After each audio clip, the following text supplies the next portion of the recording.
They say not every child born is meant to walk among men. In my village, we learned that too late. What started as a blessing became something dark, something that still haunts the river till today. This is the story of Adanna, the rich man's daughter, the girl who was not entirely human. I grew up in a small village in Anambra. Everyone knew Chief Odenibo, the richest man around. He had cars, land, and servants. His only sadness was that he and his wife had no child. They went from one prophet to another, but nothing worked. One morning, people said his wife went to the river alone. They said she cried and begged Mami Water to give her a child. Nobody saw what happened there, but a week later, she was pregnant.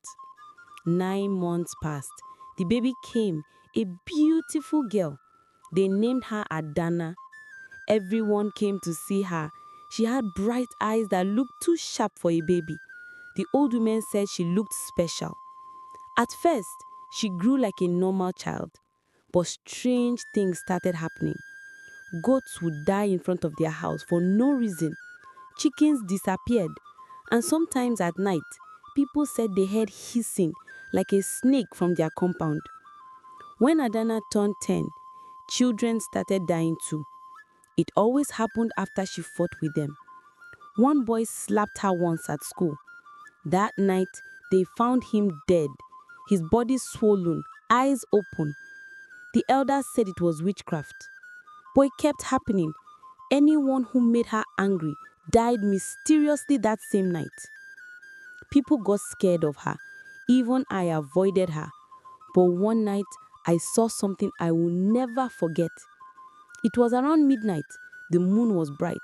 I was walking back from a family meeting when I heard movement near the chief's house. I hid behind a tree. I saw Adanna come out, barefoot, wearing a white dress. Then she started shaking. Her skin began to move like something was crawling under it. She fell to the ground, twisting, and then her skin tore. A long, dark snake came out of her. It was massive. It hissed, turned its head, and crawled toward the bush. I froze. When it disappeared, I ran home shaking. The next morning, I told my uncle what I saw. He called the elders. Soon, the whole village gathered. They brought a native doctor. He poured powder on the ground and started chanting. Then he stopped suddenly. He looked at the chief and said, "Your daughter is the one killing people." Everyone gasped.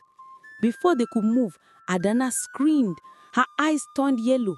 She fell, twisted again, and turned into a snake right there in front of everyone. The snake rushed toward the river and disappeared into the water.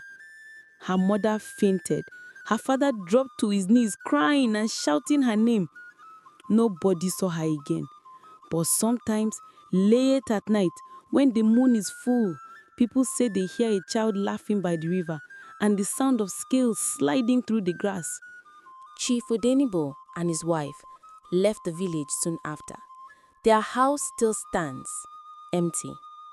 No one dares to live there. Some nights, people passing by say they see a small girl sitting by the gate, combing her hair and smiling at the moon. Others say they hear hissing from the riverbank, calling softly, "Mama, Mama." Nobody answers, because we all know what lives in that water now, and none of us ever want to see her shed her skin again. If you enjoyed this story, please don't forget to subscribe for more story coming soon.